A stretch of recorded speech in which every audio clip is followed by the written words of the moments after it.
नमस्कार, मैं हूं प्रेमकर भास्कर और आप देख रहे हैं इस वक्त आवाज न्यूज 24x7। बिहार में आने वाले रामनवमी, छठ एवं रमजान पर्व को लेकर पटना पुलिस मुख्यालय में पुलिस महानिदेशक की ओर से प्रेस कॉन्फ्रेंस का आयोजन कर यह कहा गया है कि पुलिस रमजान, छठ एवं रामनवमी को लेकर पूरी तरह से सतर्क है। खासकर रामनवमी में डीजे बजाने को लेकर के पुलिस मुख्यालय द्वारा हम बयान आया है कि किसी भी हालात में उच्च स्वर के डीजे बजाना गैर कानूनी होगा। इस मामले पर विशेष रूप से संज्ञान लेते हुए पुलिस डीजे को जब्त भी कर सकती है। उन्होंने कहा कि उच्च स्वर में डीजे बजाने से, खासकर डीजे बजाते हुए धीरे धीरे चलने से हर एक लोगों को परेशानी का सामना करना पड़ता है। अतः डीजे बजाना खासकर तेज आवाज में गैर कानूनी होगा। उसमें जितने लोग थे सब चिन्हित हो गए सीसीटीवी के बदौलत। बखोरापुर जैसा जगह भी दुकानों में सीसीटीवी होती है। अब समय रहते अनुसंधान के दौरान, जैसे अभी विधि व्यवस्था का समस्या है, मैं आश्वासन देने चाहूँगा कि पुलिस के पास जो तंत्र है, हम लोग के पास अभी बल फैल जाएगी, फिर एक हफ्ता में व्यस्त रहेंगे ये चारों पर्व में। तो ये सब जितने चिन्हित किए जाएंगे उनको सबकी गिरफ्तारी होगी, उनकी भविष्य खराब हो जाएगी। जो छात्र जीवन में हिंसा फैला रहे हैं, हिंसा कर रहे हैं, उनका कोई भविष्य नहीं रहेगा। चार्जशीट होंगे, कोई नौकरी योग नहीं बचेंगे और सबकी गिरफ्तारी होगी। तो चिंता इसी बात की है कि पुलिस आपकी जो है रामनवमी, ईद, बाकी चीजों को सुरक्षा के लिए प्रदान करने में लगी और इसी बीच यूनियन का ये चुनाव है जी। उपद्रव चीजें और कल ही ऐसा इलेक्शन, जो पीड़ित पत्रकार है उसके पास अब तक पुलिस नहीं गई, उसका फर्दर ज्ञान लेने नहीं गई। तो ये पट्टा पुलिस की कैसी पुलिसिंग? आज इसको फिर हम लोग रिव्यू करेंगे। आपने जो बताया हर बिंदु पर रिव्यू करेंगे कि उनका बयान पर क्यों एफआईआर अगर नहीं हुआ है, किसके बयान पर एफआईआर हुआ है, और उनका आज पुनः बयान लेके और सीसीटीवी फुटेज ऐसे हम निकलवा लिए हैं। ऑफिसर्स को बोले हैं कि छानिए कौन कौन है। वुमेंस कॉलेज के सामने भी रोड पर जो लगा हुआ था और पटना यूनिवर्सिटी कैंपस में भी, सैदपुर में भी कुछ घटना घटी है। तो ये सब नजर में है और ठोस कार्रवाई होगी। एक साल और अप्रील कानों पर जी इसमें जेडीयू के एक विधायक हैं गोपाल। आने वाला 10-12 दिन के अंदर लगातार जो फेस्टिवल्स हैं उसमें जो तैयारियां हैं और जो कार्रवाइयां की जानी हैं और जो पुलिस मुख्यालय से निर्देश जिला को गया है उन पर बताऊंगा। जैसा आप सबको ज्ञात है, ईद आज 28 तारीख को जुम्मे का आखिरी नमाज है, जो कि दोपहर में सभी जगह पढ़ा जाता है, मस्जिद में, ईदगाह में और खुले जगह पे।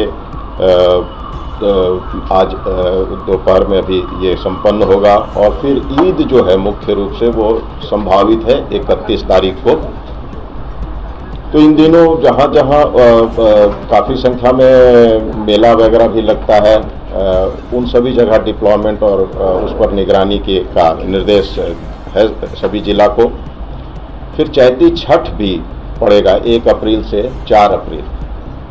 चैती छठ सामान्य छठ की तुलना में काफ़ी कम संख्या में है, मनाया जाता है, मगर कुछ जिले जहाँ हैं, जैसे नालंदा का बड़गांव, औरंगाबाद का देव, सहरसा का महेशी, भोजपुर का बेलाउर, पटना का कुछ जगह जहां व्यापक रूप से चैती छठ मनाया जाता है।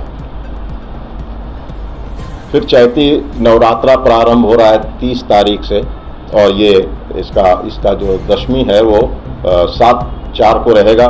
इसमें लोग कलश बैठाते हैं और प्रतिमा को भी प्रतिष्ठापित करते हैं।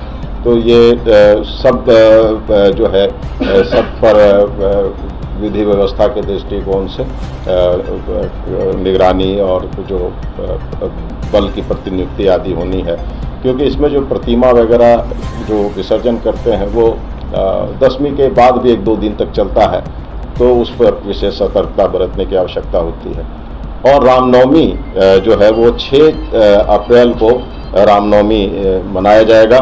और रामनवमी में भी, रामनवमी के बाद भी बहुत सारे जिलों में महावीरी झंडा है या शोभा यात्रा काफ़ी दिनों तक निकलता रहता है। रामनवमी, विशेष तौर पर रामनवमी में विगत वर्षों में घटनाएं हुई हैं और इसीलिए रामनवमी में विशेष सतर्कता की आवश्यकता है। जो हमारे मुख्य रूप से संवेदनशील जिले हैं, गया, नालंदा, दरभंगा, समस्तीपुर, नवादा, मुंगेर, खगड़िया और रोहतास, सिवान, ये सब जगह जो हैं विशेष रूप से संवेदनशील हैं। जो बल काफ़ी संख्या में प्रतिनियुक्ति की गई है, 50 कंपनी बीसैप, जो बिहार पुलिस का बीसैप है, वो 50 कंपनियां जिलों को दी गई हैं। 12 कंपनी, इस बार 12 कंपनी CPMF से हमें मिला है। आमतौर पे 6 कंपनियां मिलता था, इस बार 12 कंपनी, जिसमें 2 रैपिड एक्शन फोर्स के हैं, 2 CRPF के हैं और 6 सशस्त्र सीमा बल के हैं।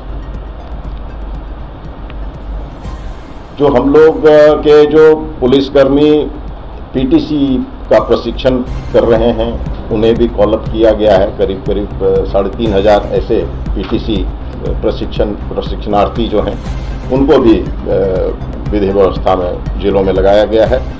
और 3400 होमगार्ड, इनको भी इनके अतिरिक्त जो होमगार्ड की भी स्वीकृति गृह विभाग से मिली है। तो बल समुचित है। जो इस संबंध में कल जो DG महोदय के